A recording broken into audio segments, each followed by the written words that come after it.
বন্যাটা হয়তো হতোই, কিন্তু বন্যাটাতে আমরা বাড়তি কিছু প্রস্তুতি নিয়ে রাখতে পারতাম, জানমালের ক্ষতি হয়তো কমাতে পারতাম যদি আমরা আগাম একটু পূর্বাভাস পেতাম।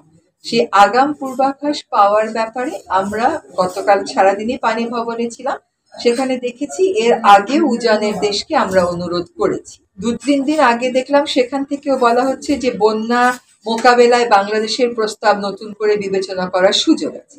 আর আমরা যেটা মোটামুটি একটা সিদ্ধান্তে এসেছি সেটা হচ্ছে যে আমরা বলবো শুধুমাত্র যে একটা দেশই আমাদের উজানে আছে তা তো না, আমাদের আরো দেশ আছে উজানে।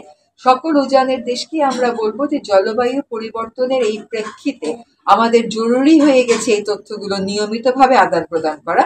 তা নয়তো বাংলাদেশে যে এতগুলো মানুষ মরে গেল, এই মৃত্যুর দায় নেওয়াটা আসলে খুব কষ্টকর হয়ে যাচ্ছে। হ্যাঁ, অবশ্যই উজানের দেশকে আমরা এর আগে যে সিদ্ধান্তগুলো হয়েছে, এর আগে যে আমরা বলেছি সেগুলো রেফারেন্স দিয়ে একটা চিঠি পাঠাবো।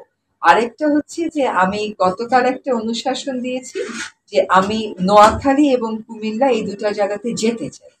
কারণ ফেসবুকে একরকম লেখা হয়, তার মধ্যে অনেকটাই হয়তো ঠিক হতে পারে, আবার অনেক জায়গায় আন্ডারস্ট্যান্ডিং এরও ভুল থাকতে পারে।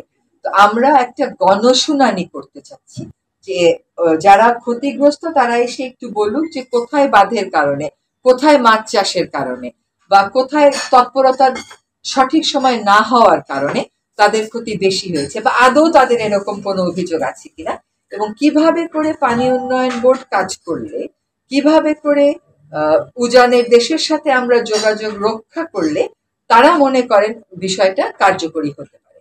এখন এটা আমার তো একটা দৃষ্টিভঙ্গি আছে, পানি সম্পদ মন্ত্রণালয়ের একটা আছে, পানি উন্নয়ন বোর্ডের একটা আছে, বন্যা পূর্বাভাস এবং সতর্কীকরণ কেন্দ্রের একটা আছে। খুব জরুরি হচ্ছে যে মানুষের সাথে কথা বলে এই বিষয়গুলো চূড়ান্ত করা।